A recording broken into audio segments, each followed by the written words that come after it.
गोरखाओं की आवाज को बुलंद करने के लिए चैनल को सब्सक्राइब करें और खबर को लाइक शेयर करें। दिया है तो परिचय नहीं कराते, अब सीधी पहले तो क्षमा चाहते हैं कि लेट हुआ, उसके लिए माफ़ी। पूरे देश में एक माहौल बदलता हुआ दिख रहा है। लोग इंतज़ार कर रहे हैं कि बटन दबाएं और अपनी किस्मत बदलें। जो राहुल गांधी जी की भारत जोड़ो न्याय यात्रा इधर से भी गुजरी थी, आप लोगों ने बड़ा उसमें सपोर्ट किया, उसके लिए धन्यवाद।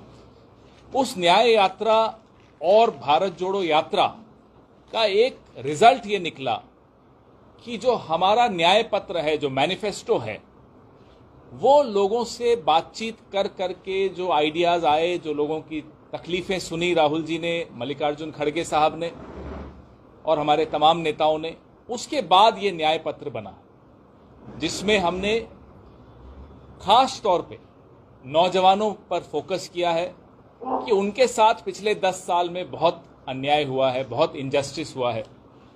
1 घंटे में 2 नौजवान आत्महत्या करते हैं इस देश में पिछले 10 साल में। ये बहुत दुखी कर देने वाला आंकड़ा है। पेपर लीक्स, एंट्रेंस एग्जाम होते नहीं है, नौकरी लगती नहीं है। तो अब हमने 30 लाख जो वैकेंसीज हैं सरकारी नौकरियों की, उसको भरने की गारंटी दी है नौजवानों को कि हम सरकार में आएंगे, 30 लाख लोगों को नौकरी देंगे। नंबर 2, हमने कहा पहली नौकरी पक्की, वो डिप्लोमा हो या डिग्री हो, उसको पहली नौकरी जरूर मिलेगी। नंबर 3, हमने कहा कि जितने भी गरीब परिवार हैं, और पिछले 10 साल में कई परिवार ऐसे हैं जो अपने आप को अब गरीब पाने लगे हैं, उनकी एक महिला को साल में 1 लाख रुपया हम देंगे गृहलक्ष्मी योजना के तहत।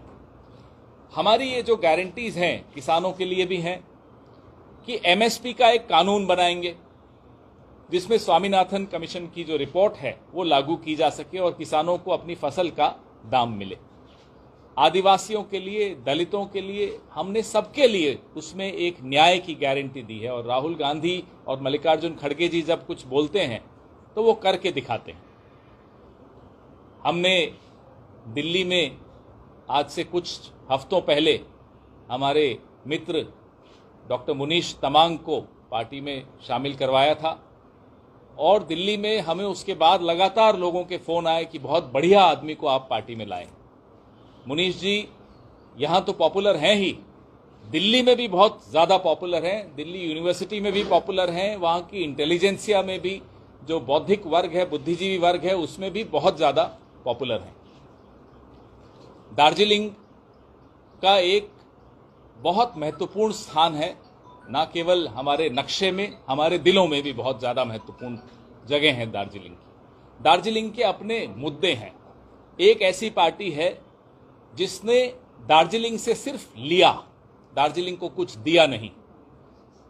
मैं राजस्थान से आता हूं, मेरे राज्य के एक नेता को वो दार्जिलिंग में लाए, यहां से दार्जिलिंग वालों ने खुले दिल से उनको वोट दिया। अब वो हमारे बीच नहीं रहे तो उनके लिए मैं ज्यादा नहीं बोलूंगा, लेकिन भारतीय जनता पार्टी ने फिर भी दार्जिलिंग के लिए कुछ नहीं किया।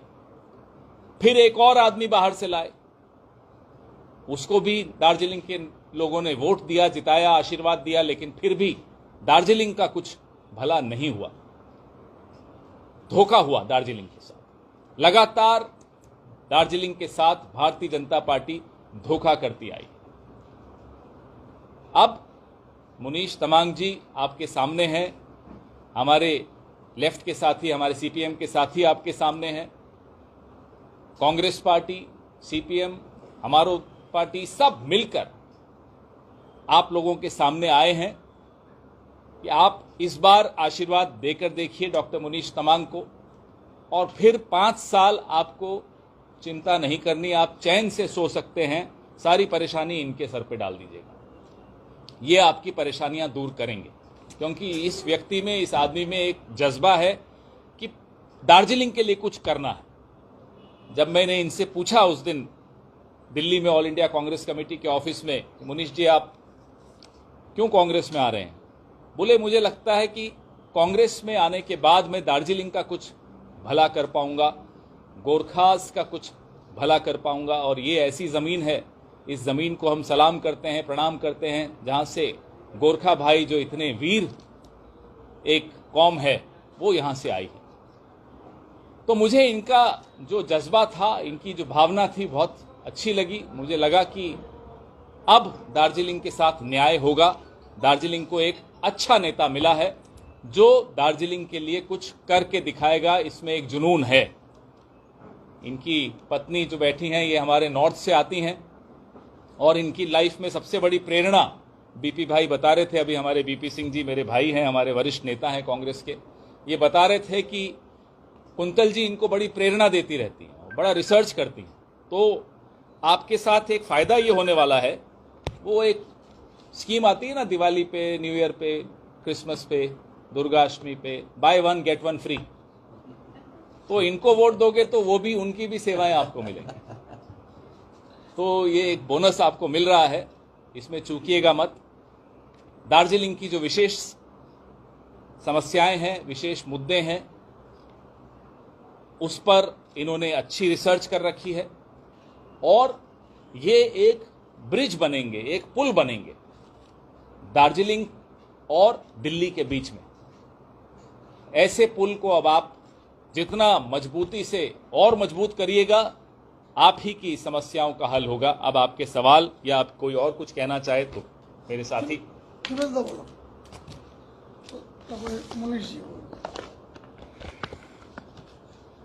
বাংলায় বলি। হ্যাঁ, বাংলায় বলি।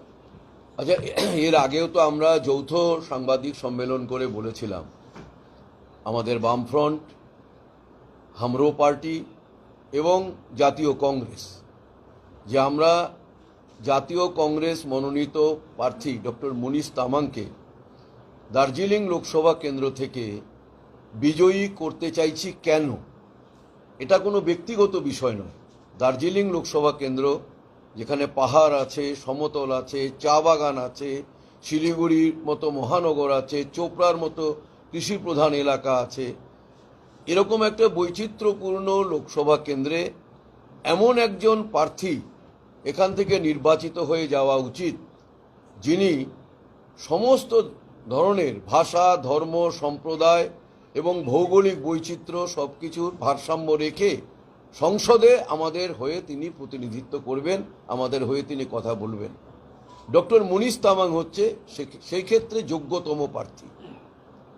আমরা আমাদের বামফ্রন্টের পক্ষ থেকে, আমাদের পার্টি সিপিআইএম এর পক্ষ থেকে আমরা মানুষের কাছে এটা আবেদন করেছি যে এর আগে যে 17 বার লোকসভা নির্বাচন হয়েছে, তার চাইতে এবারকার লোকসভা নির্বাচন, অষ্টাদশ লোকসভা নির্বাচন, 18th লোকসভা ইলেকশন, এটা হচ্ছে অনেক বেশি ব্যতিক্রমী এবং ঐতিহাসিকভাবে আমাদের কাছে অনেক দায়িত্ব ভারতীয় জনগণের কাছে অর্পণ করেছে। কেননা এখানে দুটো নীতির মধ্যে সংঘর্ষ হচ্ছে। একদিকে হচ্ছে দক্ষিণপন্থী ফ্যাসিবাদী নীতি, যার মাথায় আরএসএস, বিজেপি, নরেন্দ্র মোদী, এবং অন্যদিকে আমরা যারা সংবিধান রক্ষা করতে চাই, গণতন্ত্র রক্ষা করতে চাই, দেশটাকে ঐক্যবদ্ধ রাখতে চাই, সামাজিক ন্যায় প্রত্যেকে পাক সেটা যারা আমরা বজায় রাখতে চাই, সেই লড়াই হচ্ছে। আমাদের এই লড়াইয়ের প্রতিনিধি হিসেবে ডক্টর মুনিশ তামাং প্রতিনিধিত্ব করছেন, তিনি প্রার্থী।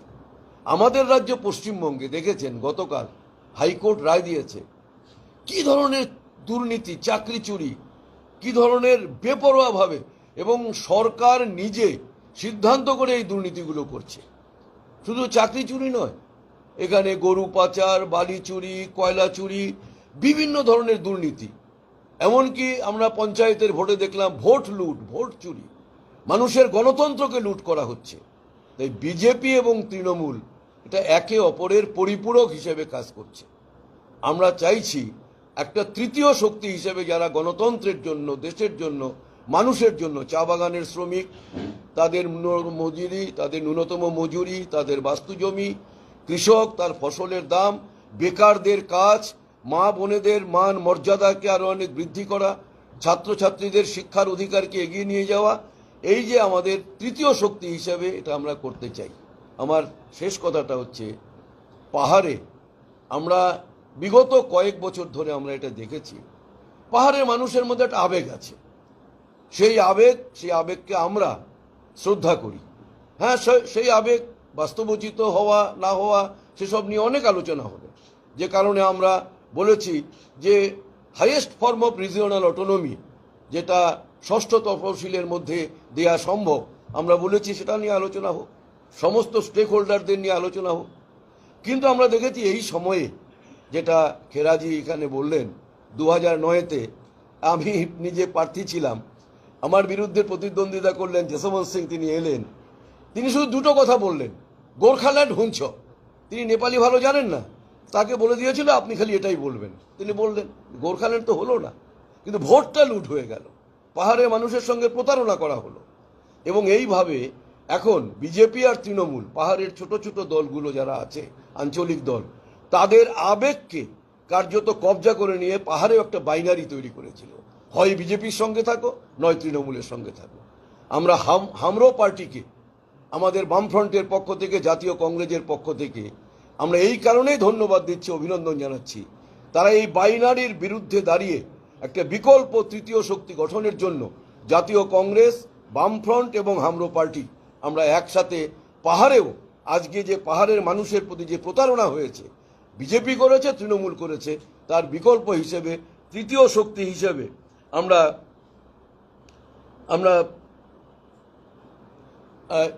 আমাদের যে লড়াই, সেই লড়াই আমরা চালিয়ে যাব। আমরা এরপরে এখানে জাতীয় কংগ্রেসের জেলা সভাপতি বলবেন, আমাদের প্রার্থী মুনিশ তামাং বলবেন, এবং এইমাত্র খবর পেলাম হামরো পার্টির নেতা অজয় এডওয়ার্ড, সে রাস্তায় প্রায় চলে এসছে, কয়েক মিনিটের মধ্যেই সে এখানে চলে আসবে, সেও এসে বলবে। তাই এইভাবে আমাদের যৌথ এই সাংবাদিক সম্মেলনে আপনাদের মাধ্যমে আমরা মানুষের কাছে বার্তা দিতে চাই, দার্জিলিং লোকসভা কেন্দ্রে যে ঐতিহ্য, অতীতে আমাদের বামপন্থী এমপিরা, জাতীয় কংগ্রেসের এমপিরা বারবার ঐক্য সম্প্রীতি বজায় রেখে উন্নয়ন এবং অগ্রগতির জন্য সংসদ পর্যন্ত যে বার্তা নিয়ে গেছেন, তারই উত্তরাধিকারী হিসেবে ডক্টর মুনিশ তামাং এই বার্তা এবারও নিয়ে যেতে পারুক জনগণের কাছে, আপনাদের মাধ্যমে এটাই আমাদের আবেদন। আর আজকে বিকেল 5টার সময় বাঘাযতীন পার্কের থেকে আমরা আমাদের ডক্টর মুনিশ তামাংয়ের সমর্থনে আমরা কেন্দ্রীয় মিছিল রোড শো আমরা করব। আমাদের জাতীয় কংগ্রেস, বামফ্রন্ট এবং হামরো পার্টি মিলিতভাবে আপনাদের মাধ্যমে জনগণের কাছে এটাও আবেদন করছি যে আপনারা সেই র্যালিতে সামিল হন। আমি বলবো 2 মিনিট খালি বলবো, তারপর আমাদের প্রার্থী বলবেন বিস্তারিতভাবে। প্রথমত আমাদের প্রার্থী ডাক্তার মুনিশ তামাং 4 এপ্রিল মনোনয়নপত্র জমা দেওয়ার পর থেকে 5 এপ্রিল থেকে ডাক্তার মুনিশ তামাং দার্জিলিং, কার্শিয়াং, কালিম্পং, তাকদা, সুখিয়াপুকুরি, বিজনবাড়ি, মিরিক, পেডং, গরুবাথান, কালিম্পং 1, কালিম্পং 2-তে প্রচার করেছেন। গত 15 বছর পাহাড়ে আমরা সঠিক মতামত, মানুষের মত, জনগণের মত প্রকাশ করার অধিকার ছিল না। বিমল গুরুংরা তখন পাহাড়ে একচাটিয়া ভোট করেছে। কিন্তু আজকে আমরা দায়িত্ব নিয়ে বলতে পারি, তৃণমূল নেমেছে 10 ফেব্রুয়ারি, বিজেপি নেমেছে 25 মার্চ, আমরা নেমেছি 5 এপ্রিল। আমরা মনে করি ভারতের জাতীয় কংগ্রেসের প্রার্থী, বামফ্রন্ট সমর্থিত, হামরো পার্টি সমর্থিত আমাদের প্রার্থী ডাক্তার মুনিশ তামাং লড়াইয়ের ময়দানে এক কদম আগে আছে, এক কদম পিছিয়ে নাই। তাই আমরা মনে করি আজকে কেন্দ্রীয় সমাবেশ, মহামিছিল, বাঘাযতীন পার্ক থেকে ডাক্তার মুনিশ তামাংয়ের সমর্থনে এক বিরাট বর্ণাঢ্য মিছিল আমরা বের করব। আপনাদের সকলকে আমন্ত্রণ। আমরা মনে করি আমরা পিছিয়ে নেই, আমরা আজকে এক কদম এগিয়ে আছি। ডাক্তার মুনিশ তামাং। थैंक यू, धन्यवाद। आज मेरा थोड़ा गला ख़राब होने के कारण से मेरी आवाज़ कुछ ऐसी है, आपका सहयोग मुझे मिलेगा। हमारे पवन खेड़ा जी ने और जीवेश दा ने और शंकर दा ने हमारे जो मुद्दे हैं, राष्ट्रीय मुद्दे हैं और जो हमारा उद्देश्य है उसके विषय में आप सबको बताया। मैं आपको दार्जिलिंग के विशेष कॉन्टेक्स्ट में बताना चाहता हूँ। जैसे पवन खेड़ा जी ने कहा कि जब मैं कांग्रेस में आया, मैं इसी कारण से आया कि मुझे विश्वास था कि कांग्रेस के माध्यम से मैं दार्जिलिंग, अपने क्षेत्र दार्जिलिंग के लिए मैं कुछ कर पाऊँगा।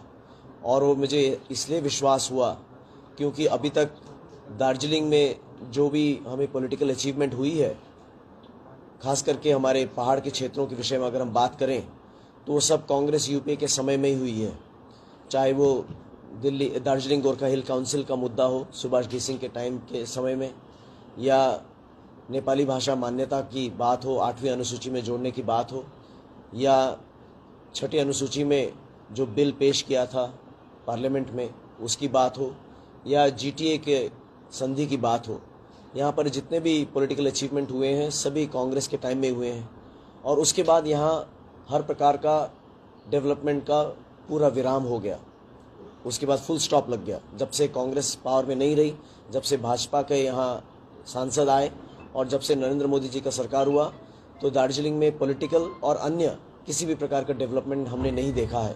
न पहाड़ के राजनीतिक आकांक्षाओं में किसी प्रकार की एड्रेस होने का हमने देखा है, न चाय बगानों के मुद्दों में हमने किसी प्रकार का समाधान देखा है, न यहाँ के जनजीवन में जो दैनिक जीवन की बातें हैं उसमें किसी प्रकार का समाधान देखा है।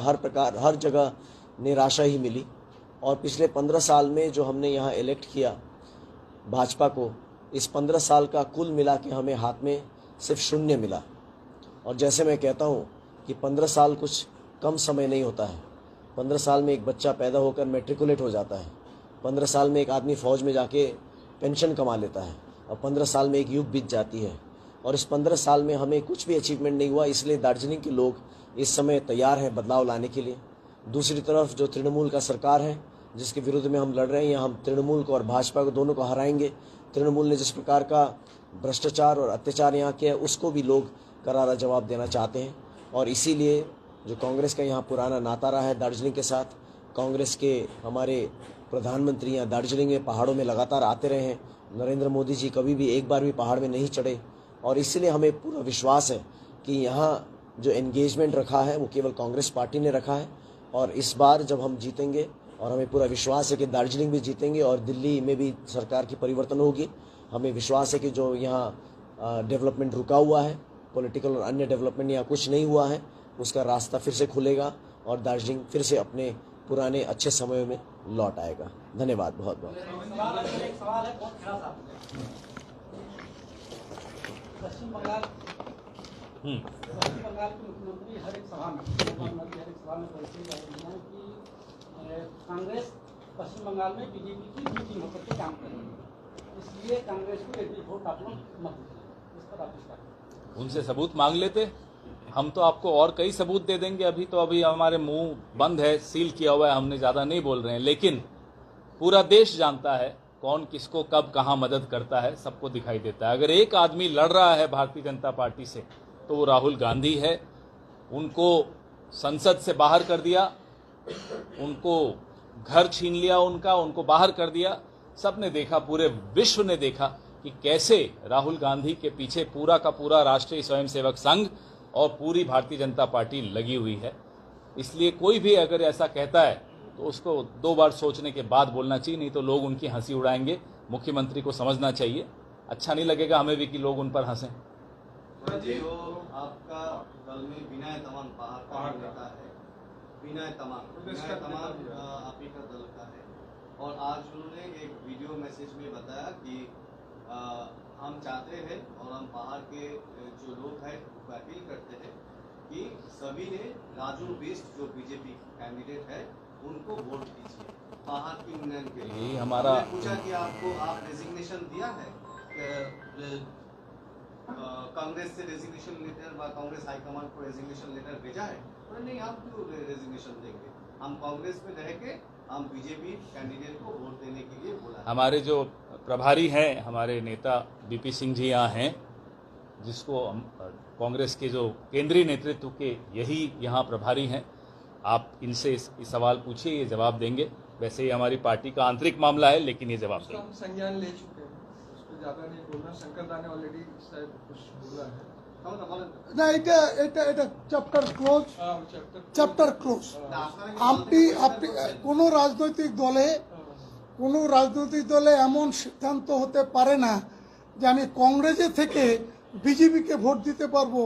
ভারতবর্ষের কোনো রাজনৈতিক দল বা কংগ্রেস হাইকমান্ড বা কংগ্রেসের প্রদেশ সভাপতি বা কংগ্রেসের জেলা সভাপতি এই সিদ্ধান্তকে সমর্থন করতে পারে না। Chapter is close, chapter is close, chapter is close, chapter is so many কংগ্রেসের প্রার্থীকে তিনি সমর্থন করবেন না। না না না, কংগ্রেস বিনয় তামাং মনীষ তামাংয়ের সঙ্গে দেখা করে সাক্ষাৎ করে आपको समर्थन करेंगे, आपके लिए काम करेंगे बोले गए। Number 1, Binoy Tamang not only general secretary, so many general secretary in Darjeeling district. One is Sujay Ghatak, one is Bandali De, one is Ajay Thapa, one is Binoy Tamang, one is Monish Tamang, Dilip Pradhan. কাজে একটা general secretary Indian national Congress 138 বছরের রাজনৈতিক দল, हजारों general secretary Congress party में है। पश्चिम बंगाल में 38 general secretary है। उसमें से अगर कोई कीड़ा पोकरा मकरा निकल गया, इसकी जिम्मेदारी उसका है, उसका जिम्मेदारी। That is not my local person. আমি জানি না, এটা ওকে জিজ্ঞেস করুন कांग्रेस আছে না बीजेपी से। जो आदमी बीजेपी का वोट देने बोलता है वो कभी कांग्रेस का आदमी हो ही नहीं सकता। इनडिसिप्लिन बर्दाश्त हम लोग नहीं करेंगे। बस इससे ज्यादा अब मुझसे मत कहलवाइए। जो मेरे को बोलना था आपने सुन आज लिया। का प्रेस कॉन्फ्रेंस पवन जी का राष्ट्रीय मुद्दों पे है, बंगाल, उसमें आप सवाल अब महिलाओं को पूछने नहीं देते आप लोग को। बोला है आज को वीडियो में जवाब दे दिया, एक लाइन में बता दिया, no indiscipline will be tolerated, full stop, zero tolerance for indiscipline. आप बोले कल राजस्थान में नरेंद्र मोदी ने किसी धर्म समूह को लेकर और आपका कांग्रेस का मैनिफेस्टो को लेकर बात किया है, तो उसके बारे में वो हमारा मैनिफेस्टो पढ़े नहीं, न इस देश का संविधान पढ़े, तभी हम कहते हैं पढ़े लिखे आदमी को प्रधानमंत्री बनाओ। जब जब मोदी डरता है, हिंदू मुस्लिम करता है।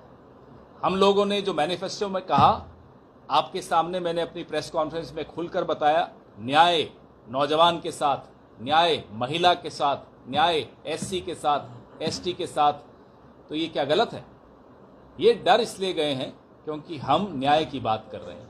हम उन सब लोगों के लिए न्याय की बात कर रहे हैं जिनके साथ इन्होंने 10 साल में अन्याय किया। तो मैनिफेस्टो पढ़ लेते तो समझ में आ जाता कि उसमें हिंदू मुस्लिम का नाम ही नहीं लिखा है। पहली बात, पता नहीं इन्होंने कहां से सोच लिया। झूठ बहुत बोलते हैं और जब हारने लगते हैं तो ज्यादा झूठ बोलते हैं प्रधानमंत्री जी। अब 1.5 महीना बचा है, बर्दाश्त कर लीजिए। 1.5 महीने बाद आपको इस देश में नया प्रधानमंत्री मिलेगा। तृणमूल कांग्रेस आप लोगों की बात होती है, जैसे वो हमेशा कहते हैं कि मैं इंडिया गठबंधन करने से मैं करूँगा, लेकिन राज्य में हमारा कोई संबंध नहीं है। तो इस पर वो तो उन्हीं से पूछिए। अब उसमें उनके मन में क्या है वो आप उनसे पूछिए। नहीं, उनसे पूछिए वो उनके मन में क्या है। उनके बारे में बात करने थोड़े बैठे हैं हम। तो अपने मैनिफेस्टो की बात करेंगे, हम अपने डॉक्टर मुनीष तमांग की बात करेंगे, हम दार्जिलिंग की बात करेंगे, हम यहाँ के चाय बागान के मजदूरों को सिर्फ 250 रुपए मिले, ये अच्छी बात थोड़ी। हम तो वो बात करेंगे। हम राजवंशी भाषा को कैसे शेड्यूल 8 में लाएं वो बात करेंगे। हम जो 11-12 कम्युनिटीज रह गई हैं एसटी में आने से, उसके बारे में बात करेंगे। हम अपना पॉजिटिव एजेंडा को लेकर आगे बढ़ रहे हैं। अरे भाई पवन खेरा जी ন্যাশনাল লিডার, ন্যাশনাল ইস্যুতে ওনাকে প্রশ্ন করো, ওনাকে বারবার থরেই পাওয়া যাবে। এইসব তামাং তুমাং আসবে যাবে কংগ্রেস দলে। ভারতবর্ষের জাতীয় কংগ্রেস এরকম হাজার হাজার বিনয় তামাং তৈরি করেছে, ওটা নিয়ে আমাদের কোনো মাথা ব্যথা নেই। যে লোক কংগ্রেসের থেকে বলছে বিজেপিকে ভোট দো, ও কবি কংগ্রেসই হয়ে नहीं सकता। Okay, thank you.